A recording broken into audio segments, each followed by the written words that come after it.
But we begin with the mounting pressure on the Biden administration to evacuate Americans and allies out of Afghanistan following the Taliban's rapid takeover. This photo.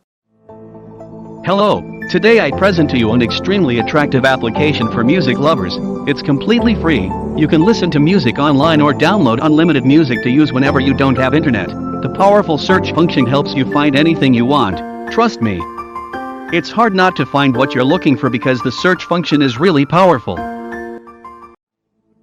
Application download link is attached in the description of the video. I'm pretty sure you'll like it. Thanks. Taken on Sunday shows hundreds of Afghan citizens inside a United States cargo plane. Pentagon officials said between 1,400 and 1,500 people have been evacuated from Afghanistan since Saturday. Thousands more remain, however, including many Afghans who are fearful of what's next in a country once again under the rule of the Taliban. CBS News foreign correspondent Roxana Saberi has more from Kabul. Flights are taking off again from Kabul's airport. The U.S. had shut down the airport after some Afghans desperate to flee the Taliban clung to a U.S. military plane yesterday as it took off. At least 4 fell to their deaths. Crammed inside, one Afghan man filmed this video telling us he pushed his way in without a visa or passport. And there are still many Americans trapped with no word of when they might be able to leave. It's a huge, issue right now, and I don't know how long and what kind of solutions, because we don't see any kind of solutions coming out of the embassy or the airport.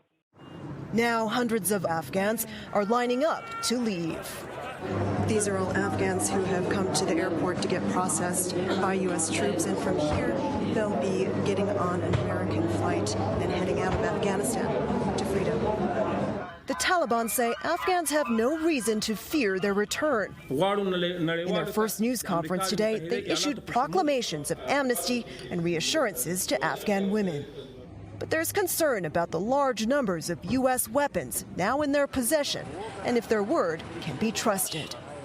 Ahmad, not his real name, says he's hiding from the Taliban after they kidnapped 2 of his colleagues. As an employee of the now former Afghan government, he says the Biden administration is leaving behind tens of thousands of Afghans like him who helped America.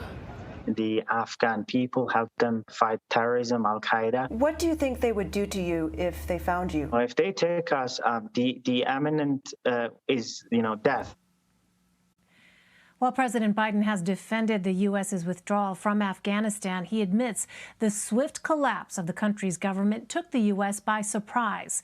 CBS News senior White House correspondent Weijia Jiang has more from the White House. Elaine, CBS News has learned that classified intelligence assessments painted an increasingly grim picture of the situation on the ground. And as recently as July, they assessed that Afghan security forces would probably not be able to withstand a Taliban takeover, that the group could capture the capital, Kabul, within weeks. Of course, that raises the question then, why around the same time was President Biden publicly insisting it was highly unlikely that the Taliban could overrun the country? And tonight we have more information about the weapons that the Taliban has seized, according to the president's national security advisor, Jake Sullivan, who says that they have, in fact, taken a, quote, fair amount of U.S. weaponry, and it does not appear that they are going to turn them back over to U.S. forces. We know that we have seen the Taliban with U.S.-supplied ammunition, guns, and even combat aircraft. Elaine? Weijia Jiang, thank you. For more on this, I want to bring in Elliot Ackerman and Jamil Jaffer. Elliot is an author and U.S. Marine veteran who served 5 tours of duty in Afghanistan and Iraq. And Jamil is the founder and executive director of the National Security Institute. Welcome. Elliot, let me start with you. As a veteran, as someone who served in Afghanistan, what's been your reaction to the situation we've seen unfold over the past several days? I think the situation that we've seen unfold, particularly around the airfield, has been nothing short of unmitigated disaster. One that was avoidable, one that many people, to include members of Congress, had warned the administration about. that there should have been greater preparation for an emergency evacuation of Afghan citizens. And I think it's a humanitarian disaster whose scope we're only starting to understand at this moment. Well, Jamil, President Biden says he stands by his decision to withdraw troops from the country. What options, if any, does the U.S. have if it still wants to assist the people of Afghanistan and have some sort of influence, even with the Taliban in power? Well, look, Elaine, I think Elliot's exactly right. This is an unmitigated disaster. I think the president, having now committed to this course of action and pulling out by a date certain, regardless of the conditions-based approach that every prior president in this conflict had set for withdrawal, he now has a very tough decision to make, right? Which is he's now got 7,000 troops, more than he ever expected to, at the airport alone, guarding that airport, guarding the way out for the 10,000 Americans that remain in the country, much less the nearly 20,000 Afghan interpreters and allies, and maybe even another 30, 40,000 that are vulnerable because they worked with us at some point during the occupation, may not qualify for special immigrant visas. He has a moral commitment to at least the Americans there, if not the Afghan allies, which we should have a moral commitment to get them all out.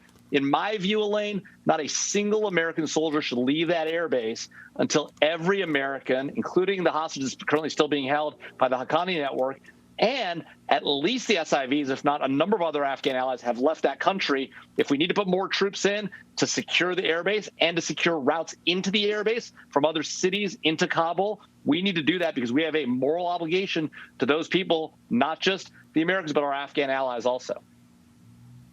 I want to ask you more about that in just a moment. But Elliot, you know, the hope was that Afghan security forces would be able to defend themselves after 20 years of support from the U.S. I'm wondering, what did you see during your time serving in Afghanistan, and what do you think contributed to those security forces not defending themselves when the time came? I would say, you know, this pivot, and it seems to be a very strong message that's coming out of the administration, that this is in some way reflective of the incompetence of the Afghan security forces and their cowardice on the battlefield, is really specious and dishonorable. You know, the Afghan security forces have, for the last 20 years, in any given years, sustained more killed and more wounded than we Americans sustained in the entirety of our 20-year campaign. So this idea that the Afghans won't fight is preposterous. And then to be upset that we see them folding when they're under pressure by the Taliban, who, oh, by the way, are also supported by the Pakistanis, by the Iranians. To see that they fold when we, their supporters, the Americans, just pull the plug and walk away, I don't think it's necessarily surprising. I don't think anyone should have been surprised that this was the result of having their main backer just turn away from them. So there was no air support, no medevac, no intelligence support, while the Taliban still retained their backers. So I think the administration needs to spend less time talking about the failures of the Afghan security forces and more time focusing on the now unilateral American response to this catastrophe on the ground. Jamil, you mentioned a moment ago a moral obligation. Given the assurances that the United States made to the people of Afghanistan that freedom and democracy could be theirs if they rejected Taliban rule and helped the Americans, do you think the United States government now has an obligation to admit as many Afghan refugees and SIVs, special immigrant visas, to the United States as possible?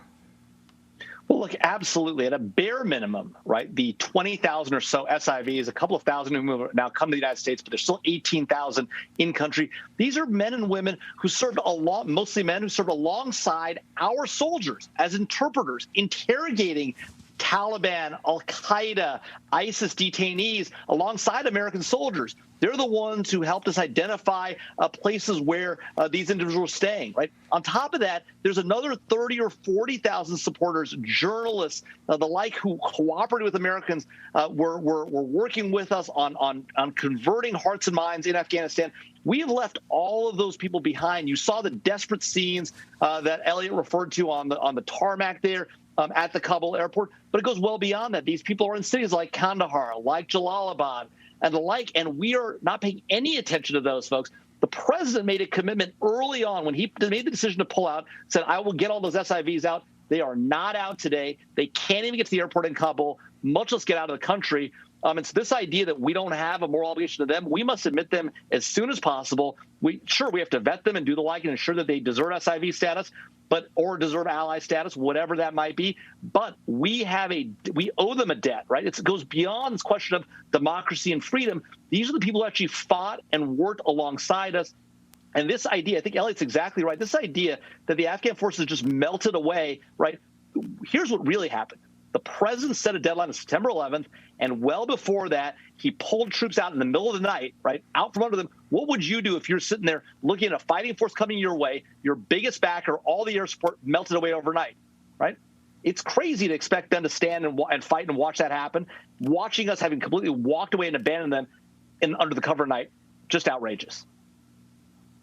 You know, others have pointed out, obviously, that this is a situation that evolved over 2 decades. And Elliot, I wonder, as you reflect on the past 20 years, what is it that you look to as potential inflection points where the United States could have maybe taken a different tack? Obviously, you know, hindsight is 20/20, but are there lessons to be learned here? And if so, what are they?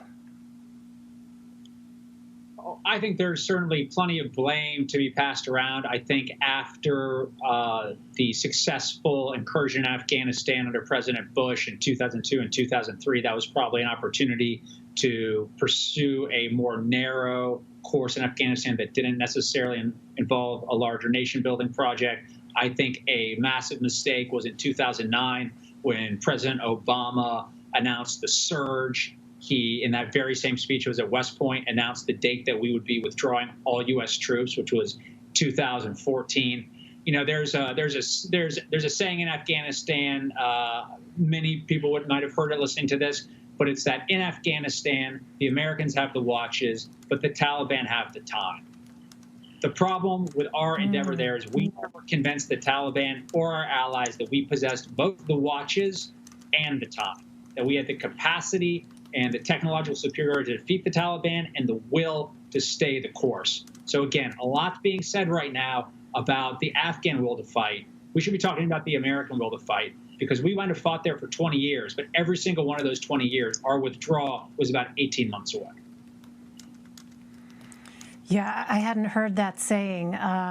Really, really powerful to hear you talk about that. Jamil, I wonder, what does all of this mean, you think, for the future of Afghanistan? What happens next, you think, not just in the coming weeks or months, but, you know, years? Obviously, you don't have a crystal ball here, but we do have past evidence of what the Taliban rule was like before the Americans came to Afghanistan. What is your sense? Well, I think we do have something we can look at, as you point out, right? We saw the brutality of the Taliban when they last controlled the country. We saw the killing fields at these soccer stadiums, right? I think you can expect that people who are allied with us will be rounded up, that they might be executed en masse. I think you'll see women back in burqas. I think you'll see the ISIS and al-Qaeda once again have a home. You've heard all these claims. The Taliban spokesman just said it won't be another home for terrorism. Just like they said they would come to the negotiating table and convince the Biden administration they would negotiate a surrender. They didn't do that. They went after every city, every province, every provincial capital, right? This idea, you know, that Jen Psaki said from the podium, oh, well, we'll just expect the Taliban to come back, put down their arms and negotiate. That was never going to happen. Just like it's never going to happen. The Taliban will not reinstate their brutal rule that they had put in place before. And by the way, it's not like the Biden administration didn't have the history the Obama administration had in Iraq, watching exactly what happened there as we precipitously pulled out of Iraq, ISIS coming across, surging across the border in Iraq from Syria, and there we were back once again, putting more forces in to fight a more capable fighting force. We're going to face that same situation in Afghanistan. We're already seeing it. The president still can't admit it was a mistake, went on TV last night, yes, took responsibility, but stuck with the course, which obviously already led to failure and led to another 7,000 troops in the country without the core mission, which is counterterrorism and supporting our Afghan allies, now just an evacuation mission. A situation that continues to develop here minute by minute. Elliot Ackerman and Jamil Jaffer, thank you both for joining me.